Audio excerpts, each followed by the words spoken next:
How to survive an earthquake. Earthquakes strike without, or with limited, warning and are among the most destructive natural disasters. To ride out an earthquake, remember the phrase drop, cover, and hold on. Quickly find a spot away from glass, exterior walls, and any objects that could fall. Crouch and take cover until the shaking stops, then respond to any hazardous damage caused by the earthquake. Advanced preparation is key, so you and your family should make a supply kit, come up with an emergency plan, and practice drills regularly. 1. Taking advantage of warnings. Remember that you only have a few seconds between an earthquake warning and feeling actual shaking. You may feel shaking before or after receiving such a warning. You may even feel shaking with no warning. Regardless, remember that earthquake early warnings give you limited time and do not predict earthquakes. You may get a warning anywhere from a few seconds to up to a minute before an earthquake hits. Turn off cooking appliances if it is safe to do so before taking cover. These appliances can potentially start a fire if left unattended. Make sure all controls on stoves, ovens, and microwaves are set to off before seeking cover. Open exit doors if you can before tremors start. This will prevent them from jamming, leaving you with a possible evacuation route. Follow instructions of emergency personnel if in a public building. They may provide you additional things that you need to do to protect your lives. For example, they may inform you to turn off dangerous machinery or to move away from shelves or displays. Slow down your vehicle if in a car. Avoid sudden braking or swerving, as it could potentially cause an accident. 2. Taking cover indoors. Get away from glass, large furniture, and other hazards, if possible. In the first few seconds after the shaking starts, try to quickly move away from anything that could fall and injure you. Get low and walk or crawl away from hazards such as windows, cabinets, televisions, and bookcases. If you're in a crowded public place, such as a store, do not rush toward the exits, even if you see lots of people doing so. Get away from display racks, glass, and exterior walls, and find a covered spot to take shelter. Remember the phrase drop, cover, hold on, which is the course of action recommended by U.S. and international emergency management organizations. Fire alarms may sound as earthquakes can mess with fire alarm systems, but it is best to stay where you are and wait until the shaking stops. Drop to your hands and knees under a sturdy table or desk. Look for a sturdy piece of furniture, such as a solid table, that can offer cover from falling objects. Get down on your hands and knees, and crouch under the desk or table until the shaking stops. If you're in bed during an earthquake, stay there. Brace yourself, and protect your head and neck with a pillow. If you can't get under a sturdy table or desk, take cover in an interior corner of the building. Don't stand in a doorway. This was recommended in the past, but you're safer under a sturdy table or crouched in a corner. A doorway doesn't offer much protection from falling or flying objects, which cause the most earthquake-related injuries and deaths. Protect your head and neck from falling debris.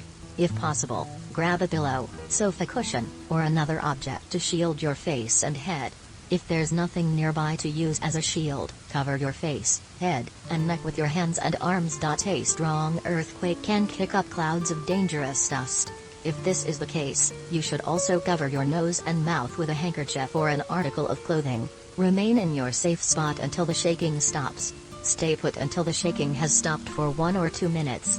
Remain on guard when you get up, as aftershocks can occur at any time after an earthquake.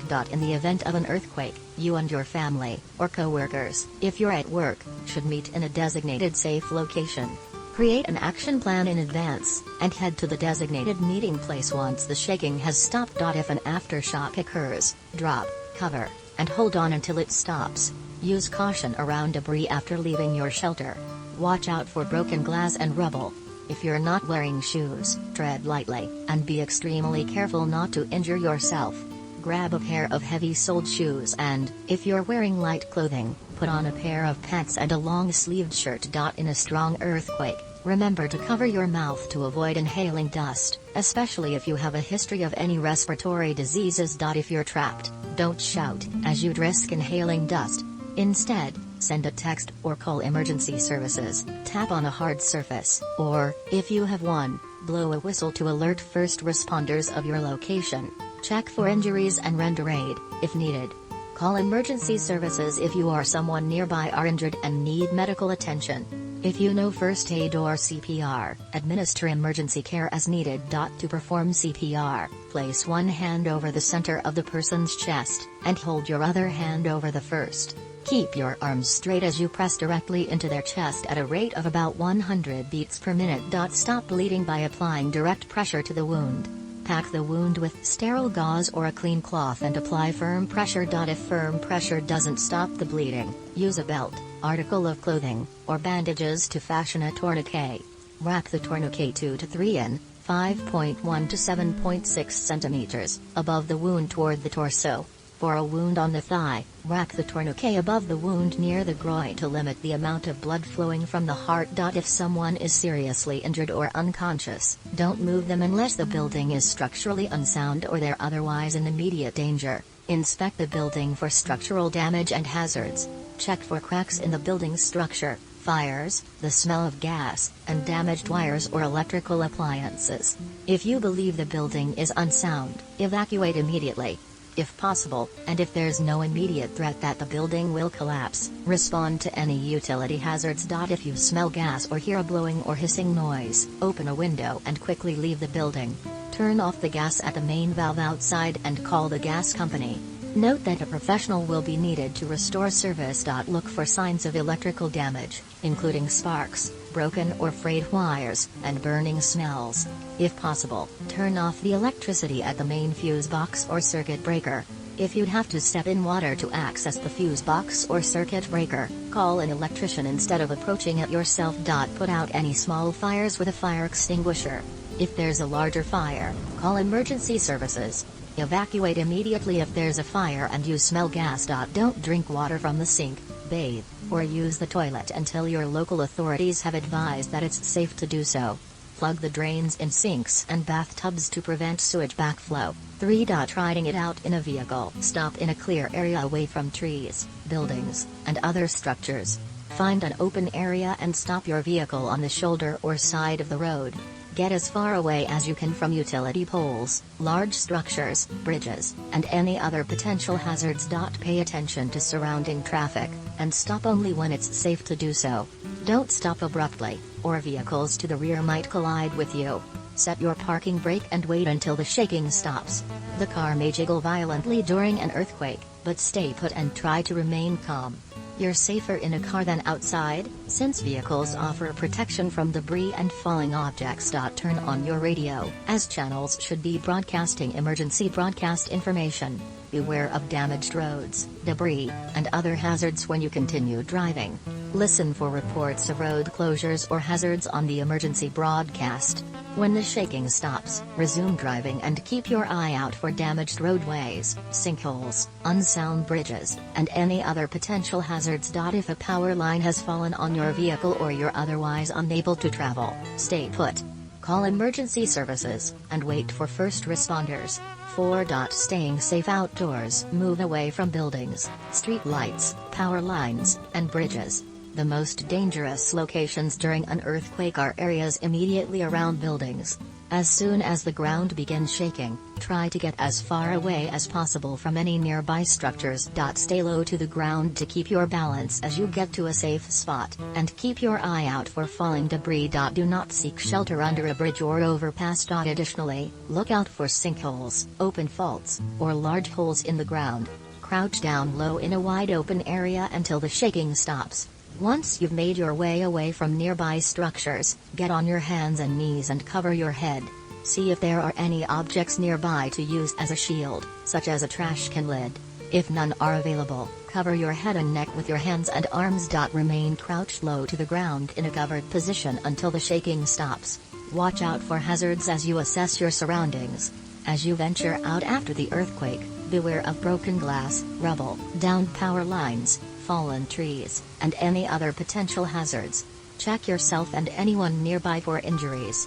If necessary, administer first aid and call emergency services. Stay away from damaged structures and areas immediately around buildings. Remember that aftershocks may occur. If there's an aftershock, weakened buildings, windows, and architectural details can fall to the ground. Get to higher ground if you're on the shore or near a dam. If a shaking lasts more than 20 seconds, don't wait for an alarm or warning to flee. Get to ground that's at least 100 feet, 30 meters, above sea level or 2 miles, 3.2 kilometers, from the shore. Earthquakes can cause tsunamis, so put distance between yourself and the coast. While a catastrophic failure is unlikely, earthquake damage can cause flooding downstream from a dam. If you live in a flood zone, proceed to higher ground. Check evacuation plans in advance if you live near a dam in an earthquake-prone area. 5. Preparing for an earthquake. Make an emergency supply kit. Keep your supplies in an easily accessible spot, such as a hall closet or garage. Make sure every member of your family knows where your emergency supplies are located. Keep the following items on hand: enough bottled water and non-perishable food to last 3 days. A first aid kit, including gauze, alcohol or hydrogen peroxide, tweezers, ibuprofen or another pain reliever, cotton swabs, anti-diarrhea medication, sanitary napkins, and eye wash. Medications that any members of your family take regularly. A flashlight and extra batteries. Tools, including a screwdriver and adjustable wrench. A whistle, to alert first responders in the event you become trapped. Clothes and blankets. Your pet's food and medication, if you have one. Create a family survival plan for your home. You and anyone you live with should have a plan to quickly get to safety in the event of an emergency. Instruct every member of your household to drop, cover, and hold on, then to head to a designated meeting location when the shaking stops. Designated spots might be a clearing near your home, a school, community center, or a shelter. Make a plan to reunite ahead of time, as phone service may be limited and should be used only for emergencies. Conduct practice drills every 6 months to ensure you and your loved ones know exactly what to do in the event of an earthquake. Identify safe spots and hazards in each room of your home. Look for tall cabinets, televisions, dressers, bookcases, hanging plants, and other objects that could fall and cause injury. Go room by room with your family members, and note spots that offer protection and those that are potentially dangerous. For example, if there's a heavy desk in your child's bedroom, tell them to take cover under it. Advise them to stay away from their windows and dresser. Store dangerous objects in a secure cabinet or on lower shelves. Avoid storing heavy objects high up, and install brackets to secure tall furniture to walls. Keep any dangerous items, such as sharp objects, glass, and flammable or toxic substances in locked or low cabinets. Objects such as knives or corrosive liquids can cause serious injury, especially if they fall from a high storage spot during an earthquake. Take first aid and CPR classes to become certified. If someone nearby is hurt in an earthquake, basic knowledge of first aid can be a lifesaver. A CPR certification will prepare you to respond if the worst happens. Look online for nearby classes, or check with a local clinic or Red Cross chapter. Learn how to shut off the water, the electricity, and the gas. Earthquakes can damage utilities and cause flooding, fires, or explosions. If you're not sure how to shut off your utilities, call your service providers for specific instructions. To shut off electricity, turn off individual circuits or fuses at the main box, then turn off the main circuit or fuse. Your gas main should be near your gas meter, but locations vary. Use an adjustable wrench to turn the valve 1/4 turn clockwise. Your water main should be at your water meter by the street or sidewalk, but it may be inside your home. Turn the valve 1/4 turn clockwise to shut off your water.